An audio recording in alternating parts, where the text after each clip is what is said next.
자, 이제 포문을 이용해서 리스트 이용해보는 문제였죠. 자, 그래서 포 문법에 익숙해지시기를 바라는 마음에서 드린 문제고요. 자, 일단 len 함수를 이용해서 리스트 키를 구해봐라.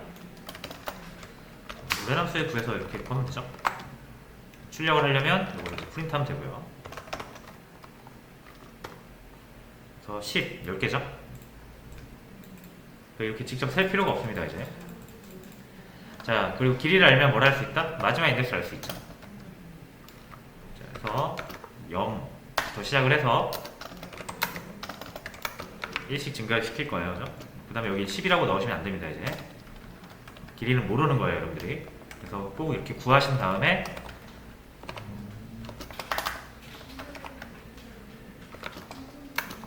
이렇게 해주면 인덱스를 얻을 수 있죠. 0부터 9까지. 그 다음에 프린트를 이용해서 리스트 안에 있는 모든 값을 인덱스를 넣어서 출력을 할 수가 있습니다. 10부터 100까지.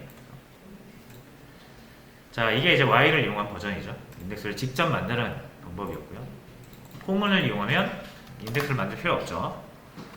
포 in이에요, 그죠? 포 in. 그리고 in의 오른쪽에다가 꺼내고 싶은 대상이 있는 리스트를 적어주시고요. in 앞에다가는 변수를 하나 만들어주시면 돼요. 변수명은 아무렇게나 지으시면 됩니다. 자, 그리고 반복문이니까 끝에 땡땡 해주시고 반복 실행될 코드를 적어주시면 됩니다. 이렇게 해주면은 어차피 이 A에 리스트 안에 있는 값이 하나씩 제일 앞에서부터 꺼내서 들어갈 테니까 모든 걸 출력할 수가 있겠죠. 자, 그래서 while 버전, for 버전. 자, 그럼 이제 요거 4번 같은 경우는 3의 배수만 출력을 해라. 자, 그러면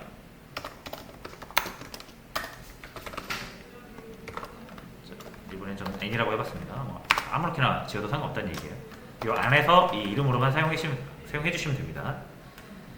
자, 근데 막 출력하는 게 아니라 n이 뭐일 때만 3의 배수일 때만 그죠? n이 3으로 나눠 떨어질 때죠. 그래서 336699. 자, 리스트의 모든 값을 더한 값. 이거 합구하는 거죠. 합구하는 거. 0을 준비해 주시고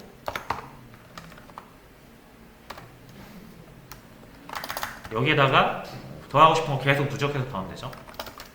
자, 그럼 더하고 싶은 건 어디 들어있다?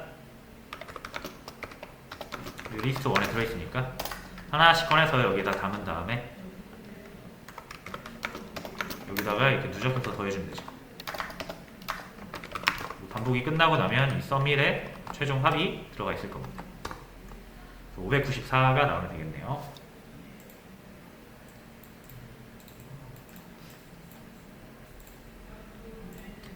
이렇게 사용해 보시면 되고요. 자, 두 번째, range 함수를 이용하는 거. range 함수는 포문이랑 같이 쓰이니까 어차피 여러분들이 포문 연습을 할 때 range랑 같이 연습을 하면 되게 좋으실 것 같아요. 그래서 드린 문제고요. 자, 1부터 100까지 출력을 해라. 1부터 100을 만들 수 있어야 되죠.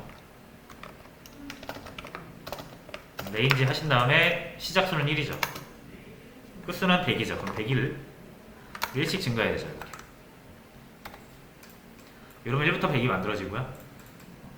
자, 요거를 포문 안에서 돌리면 얘가 자동으로 리스트로 바뀐다 그랬죠. 그래서 for in 하고 리스트 자리에 넣어주시고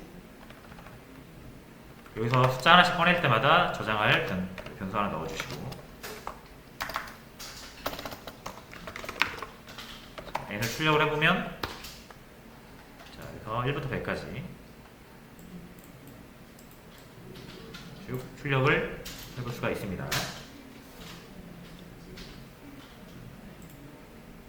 자, 그 다음에 홀수 번째. 자, 여기에서 홀수 번째라고 하면은 인덱스를 의미하잖아요, 그죠? 그래서 이 포문을 이용하면은 인덱스 만들어가지고 우리가 while에서 쓰던 방식으로 우리가 직접 인덱스를 만들어서 쓸 수도 있습니다. 그러니까 리스트 2에 있는 값을 그냥 꺼내서 써도 되고, 아니면 특정 번째만 내가 컨트롤 해야 된다, 그런 상황이 오면은 레인지를 이용해서 얼마든지 또 인덱스도 만들어낼 수 있다는 얘기예요. 그래서 그 인덱스를 만들 때도 그 while을 이용하는 것보다 for range를 이용하는 게 더 편합니다. 자, 홀수 번째니까 1, 4, 5, 7, 9 뭐 이런 식으로 가겠죠? 인덱스가. 그렇죠? 그 리스트 2에 1, 3, 5 이런 것들만 찾아갖고 출력을 하는 얘기예요. 자, 그러면 for i in range 하는데, 이제 요 i는 뭘로 쓸 거냐면 인덱스로 쓸 겁니다. 자, 그러면 1부터, 자, 요게 길이가 몇입니까? 그렇죠? 또 세지 마세요. 그렇죠? len list 2, 그렇죠? 그리고 홀수 번째면은 2씩 증가하겠죠? 그렇죠? 1, 3, 5, 7, 9 이런 식이니까 1부터 리스트 2의 길이까지 홀수만 2씩 증가. 이러면은 이제 홀수 번째 인덱스를 얻을 수 있죠. 그러면 리스트 2의 i 번째 값을 출력해주면 됩니다.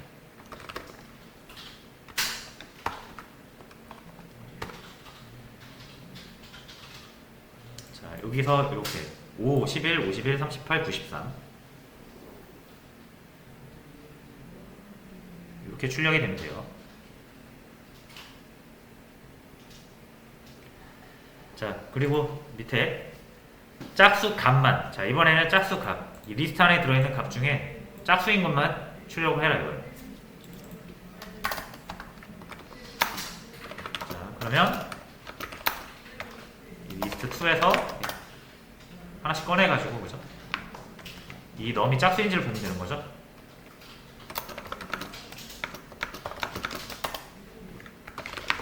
짝수가 맞으면 출력을 해라.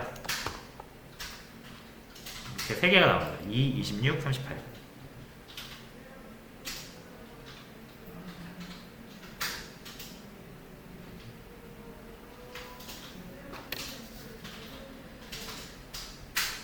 자, 그 다음에 range 함수를 이용해서 구구단을 출력해라. 자, 일단 우리가 원하는 게 while 버전을 먼저 한번 만들어 볼까요? 3단을 한번 만들어 보겠습니다.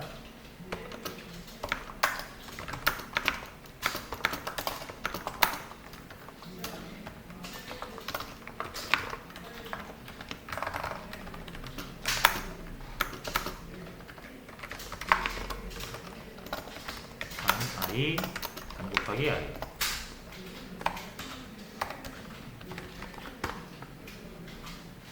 아이고,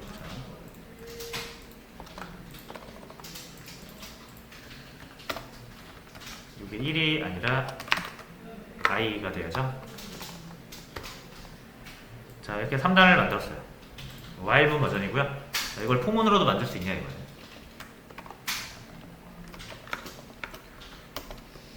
5로 바꾸고 포문으로 만들겠습니다. 자, 여기에 뭐가 와야 됩니까? 숫자 1부터 9가 와야죠. 이렇게 와야 되잖아요, 그죠? 근데 요거 이제 레인지로 만들 수 있죠? 1부터 9까지 1씩 증가. 꺼내면은 i에 담아라. 그럼 i가 1부터 9가 담기겠죠?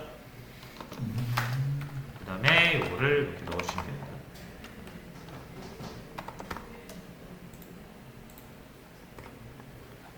자, 그러면 5단 잘 나오네요, 그죠? 자, 2단부터 9단도 해볼게요.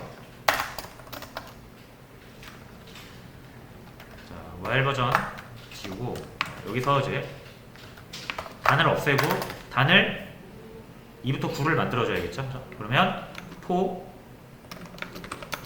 레인지 2부터 9를 만들어요.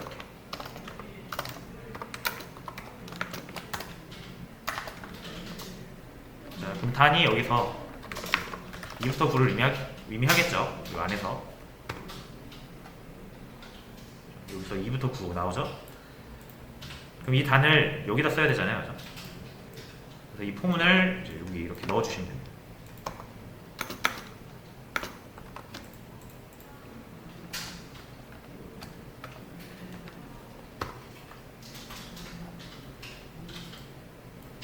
그러면 2단부터 9단까지 while로 작성하는 것보다 훨씬 편하죠, 이게.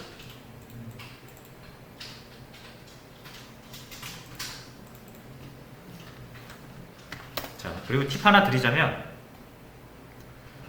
자, 일식 증가할 때 우리가 일식 증가시키고 싶어서 여기를 1로 넣잖아요. 이게 맨 뒤에 세 번째 값은 증가하는 폭이라고 그랬죠, 스텝.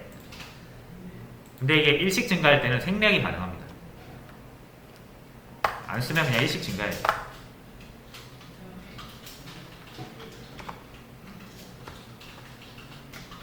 그래서 생략 가능하니까 일식 증가시킬 때는 굳이 안 적어도 됩니다. 하나라도 안 적는 게 좋죠. 그리고 만약에 여러분들 0부터 시작할 때 있죠. 0부터 시작하는 숫자 만들 때 0, 1, 2, 3, 4, 5, 6 자, 이런 식으로 0부터 시작할 때는 레인지로 0부터 10까지, 9까지 일식 증가. 이렇게 하면 0부터 9가 만들어지잖아요, 이게.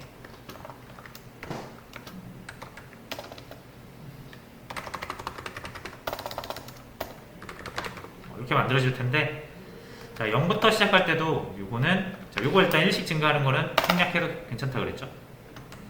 시작이 0부터 시작하는 거면 역시 생략 가능합니다. 그래서 0부터 시작하는 경우, 그리고 일식 증가하는 경우는 생략 가능하다.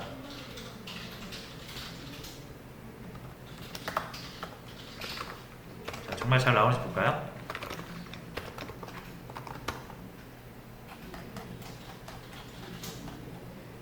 부터 9까지 잘 나오죠. 그냥 딱 10만 넣었는데도.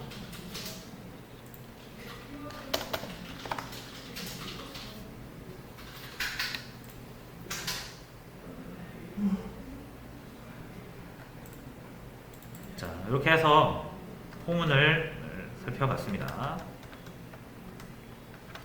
자, 이거 포문 연습을 하실 때 제가 연습 문제 3개 올려드렸거든요. 요거를 한번 시간 나시는 대로 풀어보시면 되겠고요. 자, 지금은 이제 다음으로 넘어가겠습니다.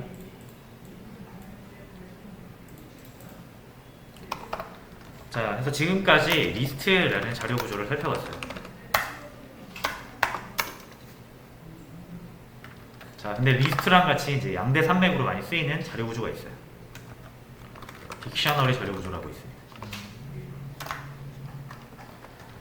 자, 그럼 딕셔너리랑 리스트랑은 어떻게 다른지 한번 볼게요. 자, 말 그대로 리스트는 나열하는 거예요. 이렇게. 데이터가 있으면 뭐 이런 식으로 나열합니다. 그러면은 순번이 생기고 그걸 우리가 인덱스로 간다고 그랬죠. 인덱스가 생기고 우리가 인덱스를 통해서 데이터를 지목하거나 사용하거나 다룰 수가 있게 되는 거죠. 자, 근데 이런 경우가 있어요. 이런 경우. 자, 자료 구조라는 거를 어떻게 사용하는지 볼게요. 예를 들어서 이제 우리가 프로그래밍을 하다 보면은 현실 세계의 어떤 개념들을 프로그램에 반영할 때가 있어요. 그래서 사람의 주소록을 저장하는 프로그램 만들고 싶다 라고 하면 우리가 주소록이라는 걸 정의를 해야 됩니다. 그렇죠? 왜 정의를 해야 돼요? 주소록을 생각하는 게 사람마다 다를 수 있거든요. 그렇죠? 어떤 사람은 주소록이라면 이름과 주소만 있으면 된다고 생각하는 사람도 있고요. 그렇죠? 어떤 사람은 아니지, 주소록이면 이름, 주소, 전화번호도 있어야지. 어떤 사람은 아니지, 이름, 주소, 전화번호, 나이 이렇게 있어야지. 하면서 주소록에 저장하고 싶은 이 바운더리가 사람마다 생각이 다 다를 수 있죠. 그렇다고 뭐 셋 중에 하나가 뭐 맞고 틀리고 그런 건 없죠. 좀 간단한 주소록이 필요하면은 1번 방식으로 할 수 있고, 좀 디테일한 주소록이 필요하면 3번 방식으로 만들 수 있어요. 그렇죠? 그러니까 내 프로그램이 어떤 크기를 갖냐, 이거를 이제 생각을 해서 만들면 되겠죠. 그렇죠? 그러니까 요는 뭐다? 주소록이라는 개념을 우리가 만들어낼 때 이렇게 다양한 데이터들의 조합으로 주소록이라는 걸 만들 수가 있다는 얘기예요. 무슨 말인지 아시겠죠? 근데 제가 예시는 간단해야 되니까 1번으로 하겠습니다. 자, 주소록을 하나 만들게요. 한 명의 주소록. 홍길동. 자, 홍길동의 주소록 만들려면 일단 뭐가 필요합니까? 홍길동의 이름과 홍길동의 주소가 필요하죠. 자, 그래서 홍길동의 주소록을 저장해 놓고 우리가 그때그때 갖다 쓰려면 이름 이렇게 저장해야겠죠.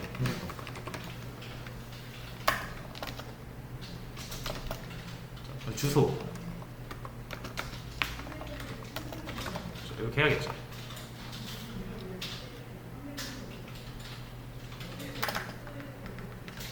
자, 이러면 홍길동 주소 저장한 거 맞죠?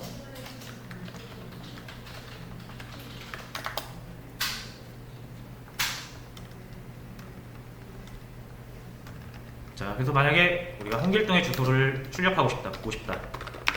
그러면 요 ADDR 1이라고 할게요.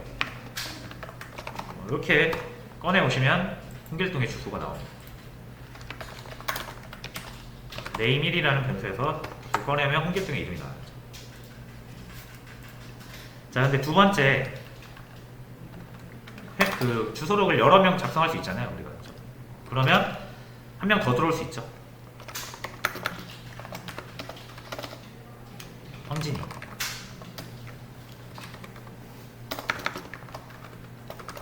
이렇게 해볼게요. 일단 이 변수를 똑같이 하면 절대 안 되는 거 아시죠? 이렇게 하면 홍길동의 정보가 날아가니까 다른 변수를 이용해서 황진이 정보를 저장을 해주시고, 필요하다면 황진이의 주소와 이름을 꺼내서 쓸 수가 있습니다.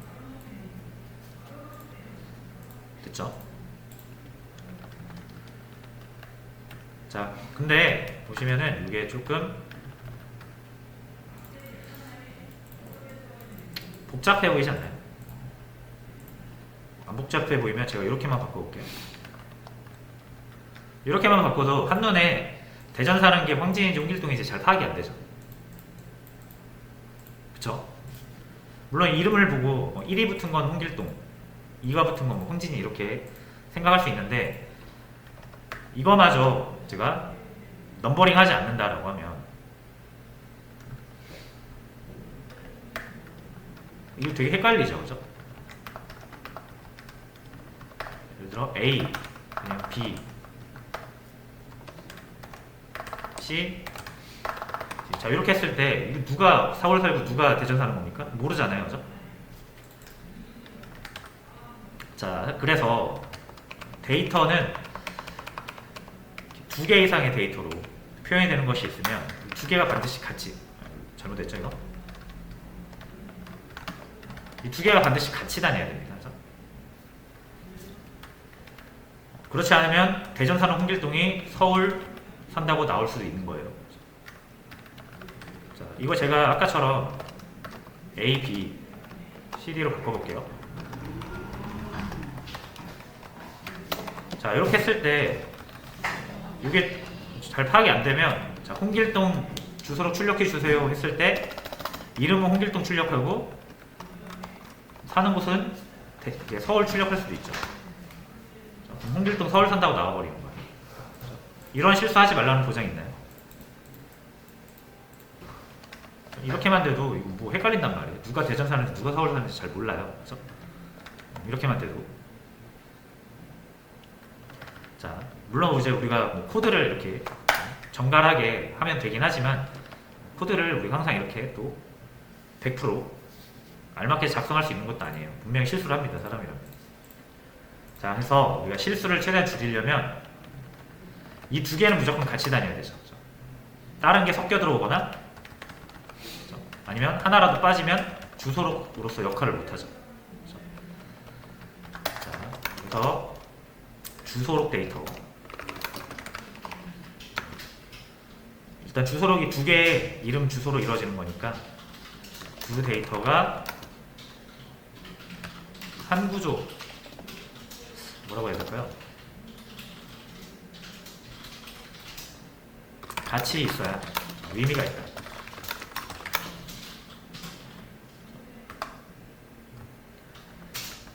그래서 하나라도 없어지거나 다른 데이터와 섞이면 그 의미를 잃는다. 이렇게 얘기를 할 수가 있겠죠. 그래서 이게 서울로 홍길동에 정보가 바뀌는 순간 이 두 개의 데이터 모두 쓸모가 없어지는 거죠. 왜냐하면 이 두 데이터는 같이 있을 때 비로소 의미를 가지니까, 주소록이라는 의미를 가지니까요. 자, 요게 이제 되게 중요한 개념입니다.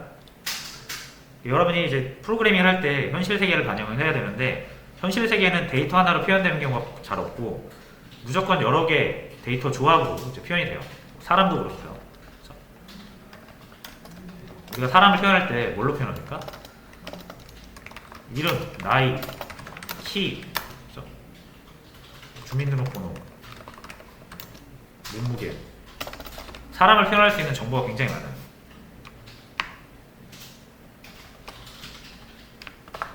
그래서 한 사람을 표현할 때도 여러 개의 데이터를 우리가 조합해가지고 한 사람을 표현하거든요. 그 현실 세계에 있는 모든 사물이 그렇습니다. 컴퓨터나 핸드폰도 마찬가지죠. 핸드폰 뭘로 이루어져 있을까요? 가격, 모델명, 뭐가 있을까요? 또 출시, 색상, 이런 걸 다 조합을 해야 하나의 핸드폰이 나오는 거잖아요. 그러니까 하나의 핸드폰을 이루는 정보는 굉장히 많기 때문에 여러분이 프로그래밍을 할 때 하나의 데이터로 하나를 표현할 수 있는 경우는 거의 없다고 보시면 돼요.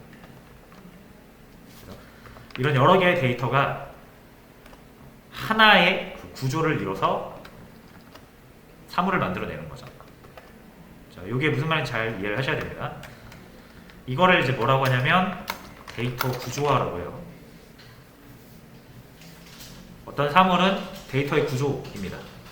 데이터의 구조로 이루어져요. 주소록이라는 개념 역시 내가 정하기 나름이긴 하지만 어쨌든 이런 데이터 구조를 이루고 있죠. 이름과 주소를 가지고 있어요. 자, 그래서 다시 이제 돌아와서 홍길동이랑 대전이라는 것은 같이 한 구조로 이루어졌다는 거예요. 이 홍길동의 주소록 정보는. 근데 우리가 낱개로 변수로 관리를 하게 되면 이렇게 섞일 수가 있다는 거죠. 자, 그래서 이거를 리스트를 사용하면은 효과적으로 우리가 다룰 수가 있습니다. 이 데이터를. 해볼게요. 홍길동의 정보를 따로 모아놓는 거예요.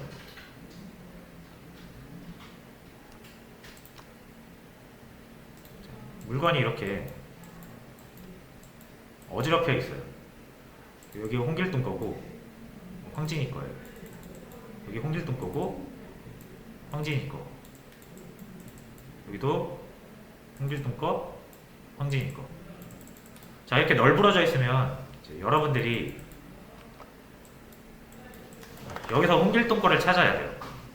이게 여러분이면 여기서 홍길동 거를 찾아야 돼요. 그럼 이렇게 막 찾아다녀야 되거든요. 그렇죠? 이거 한번 뒤져보고, 그죠? 홍길동 거 맞네 한번 가져가고, 이거 주워 보니까 홍길동 게 아니에요. 그죠? 그럼 내려놓고 다시 또 홍길동 거 찾아야죠. 그러니까 현실적으로 생각해보면 그렇죠. 내가 뭔가를 찾는데 이렇게 어지럽혀져 있다. 찾기 힘들죠. 그러다 잘못 가져갈 수도 있어요. 그죠? 홍길동 걸 가져가야 되는데 황진이 거 가져갈 수도 있는 거예요. 자, 그래서 이거를 이 사람이 좀 일을 좀 잘하고 생각이 있는 사람이라면 이걸 이렇게 놔두진 않겠죠. 어떻게 하겠습니까? 애초에 얘네들을 보관을 할 때 두 개의 상자를 마련하겠죠. 그래서 여기다 홍길동 거만 담고 황진이 거만 담으면 황진이에 대한 정보가 필요하다? 여기 갈 이유 없죠. 여기 가면 다 나오니까. 자, 무슨 말인지 아시겠죠? 그래서 황진이 거 이렇게 담는 거예요. 황진이 거 이렇게 담고 황진이 거 이렇게 담고 홍길동 거는 여기 담고 이렇게 담으면 되겠죠. 그렇죠? 그럼 이 사람이 여기를 가거나 여기를 가거나. 자, 홍길동 거 찾아갔어요. 여기 황진이 거 전혀 없죠. 그죠? 그러니까 섞여서 가져갈 이유도 없죠. 잘못 가져갈 염려도 없다라는 거예요. 여기 있는 것만 꺼내 쓴다면. 그러니까 이거 프로그래밍도 똑같아요. 여러분들 이 데이터를 물건이라고 생각을 하시고 이 자료 구조를 그런 정리정돈이라고 생각하시면 자료 구조를 이용해서 데이터를 잘 다루는 사람이 프로그램을 잘 만듭니다.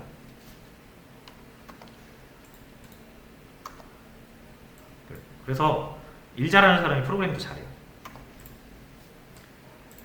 자, 각설하고.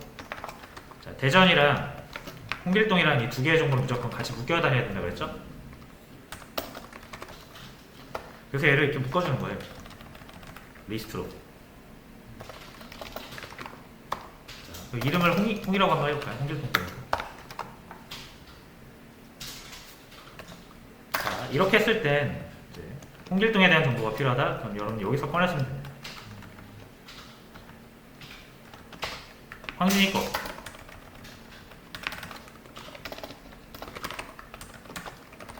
이렇게 꺼냈으면 되겠죠. 이름은 황으로 볼게요.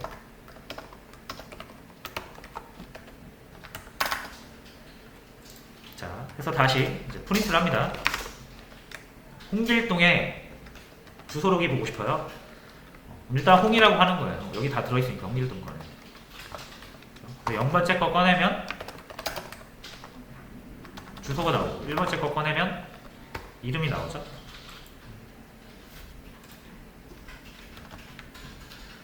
자, 이렇게 이제 묶어서 갖고 다니는 게 훨씬 안전하죠. 저희가 관리하기도 편하고.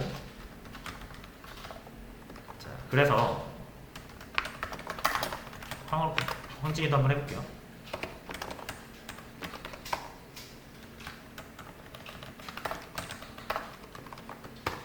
이렇게 잘 출력이 되죠. 자, 이게 데이터를 구조한다 이렇게 얘기를 합니다.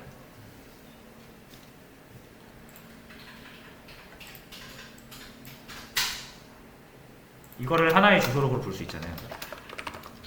주소록 1, 주소록 2. 근데 이제 내부를 까보면 여러 개의 데이터로 이루어져요. 일단 요거를 먼저 이해를 하셔야 되고요. 이게 뭐 이제 주소록을 표현하는데 두 개의 데이터가 아니라 세 개의 데이터, 뭐 전화번호까지 넣고 싶다. 이렇게 넣으면 되죠.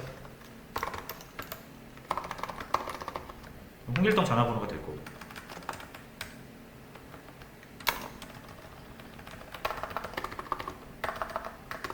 이렇게 하면 황진이의 전화번호가 되겠죠. 자, 어쨌든 이제 황진이 전화번호는 이 황이라는 리스트 안에 다 존재합니다. 뭐 이런 식으로 이제 늘려나가면 돼요. 데이터를 더 저장하고 싶으면. 됐죠. 자, 근데 문제가 하나 있습니다. 자, 구조화해서 데이터를 좀 더 정갈하게 관리를 할 수 있게 됐는데, 자, 문제는 뭐냐면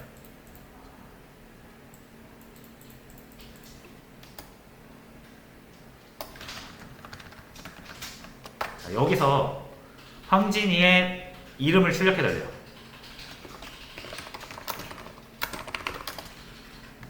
자, 그럼 황이라는 리스트 안에다 우리가 다 저장을 해놨잖아요. 그죠? 자, 그리고 나서 이제 생각을 합니다. 황진이 이름이 몇 번째였더라? 뭐 기억이 나면 좋겠지만 기억이 안 나면 어떻게 합니까? 0이었던가? 꺼내보니까 이름 안 나오고 주소가 나오죠. 그러면 세 번째 거였던가 해서 보시면 이름 안 나오고 전화번호가 나옵니다. 그렇죠? 1번째 해보니까 황진이가 나오네요. 그죠? 자, 그러니까 여러분이 황진이 이름을 출력하고 싶은데 이 리스트에는 순서의 정보밖에 없지 몇 번째가 어떤 데이터라는 정보가 없잖아요. 자, 그래서 여러분들이 리스트를 가지고 이런 데이터를 저장을 하죠. 그러면 내가 첫 번째, 그러니까 예를 들어 황진이 이름을 갖고 오고 싶을 때 이름이 몇 번째 저장되어 있는지 반드시 알아야 되죠. 두 번째 저장을 했으니까 가져올 때는 무조건 1번 해서 가져와야 되잖아요. 인덱스를. 근데 이게 만약에 데이터가 3개가 아니라 한 10개 된다고 생각을 해보세요. 주소록을 이루고 있는 데이터가 10개라서 이게 10개 정도 된다고 생각해보세요. 전화번호, 성별, 나이 이런 정보까지 다 해가지고 한 사람의 주소록을 표현하는데 10개의 데이터가 사용된다 라고 가정을 해보세요. 자, 그럼 7번째 나이가 있어요. 그럼 나중에 우리가 이 나이를 꺼내서 쓸 때 7번째 있다는 사실을 기억을 하고 있어야 이렇게 꺼내서 쓸 거 아니에요. 그렇죠? 그러면은 첫 번째가 주소고, 두 번째가 나이고, 세 번째가 이름이고, 네 번째가 뭐고, 다섯 번째가 뭐고, 이걸 다 알아야만 원하는 걸 꺼내서 쓸 수 있다는 얘기다. 이런 말이 되죠? 못할 건 아닌데 피곤하죠. 0번째 인덱스가 이름입니다. 이렇게 적어놓고 써야 되거든요. 1번째가 나이입니다. 2번째가 주소입니다. 이런 식으로 몇 번째가 어떤 주소를, 그러니까 어떤 데이터를 저장하고 있는지를 항상 기억을 하고 있어야 되고 저장을 할 때도 이 순서를 벗어나면 안 됩니다. 그죠? 0번째 이름 저장해 놓겠다고 해놓고 자, 여기서 보시면 돼요. 자, 홍길동은 주소, 이름, 전화번호 순으로 저장해 놓고 황진이는 이름, 전화번호, 주소 이렇게 순으로 저장을 하면 여러분 이거 사용할 수 있겠습니까? 홍길동의 주소를 꺼내려면 홍해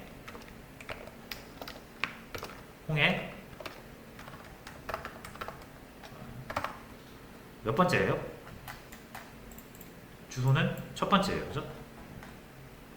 그래서 0 이렇게 출력을 합니다. 황진이는요? 똑같이 0번째 이렇게 하면 주소 안 나와요. 이름이 나오죠? 주소는 몇 번째다? 세 번째. 그럼 이렇게 2를 넣어야 나오겠죠. 자, 그러면 여러분들 또 어떻게 홍길동의 주소는 첫 번째 저장되어 있고 황진이의 주소는 세 번째 저장되어 있다는 거를 외워야 되잖아요. 그렇죠? 자, 제가 무슨 말을 하려는지 아시겠죠? 이 주소가 없다 이거예요. 데이터를 꺼내 쓰는데 언제는 0번째 들어있다가 언제는 두 번째 들어있다가 순서가 바뀌면 우리가 데이터를 꺼내 쓰기 힘들어지는 거고 그래서 순서를 정해놓고 저장할 때도 반드시 순서에 맞게 저장을 해야 되는 문제가 생긴다라는 거예요. 자, 그래서 이게 뭐다? 리스트의 한계다. 지금까지 우리 뭘 본 거다? 리스트의 한계점을 본 겁니다.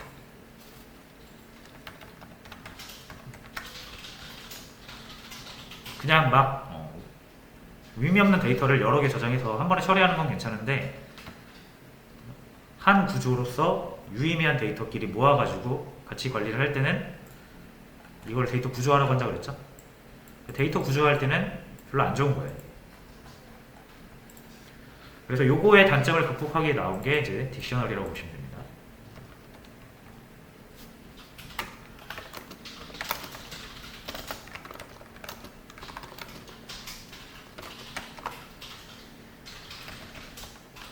자, 어떻게 단점을 극복하는지는 10분 쉬었다가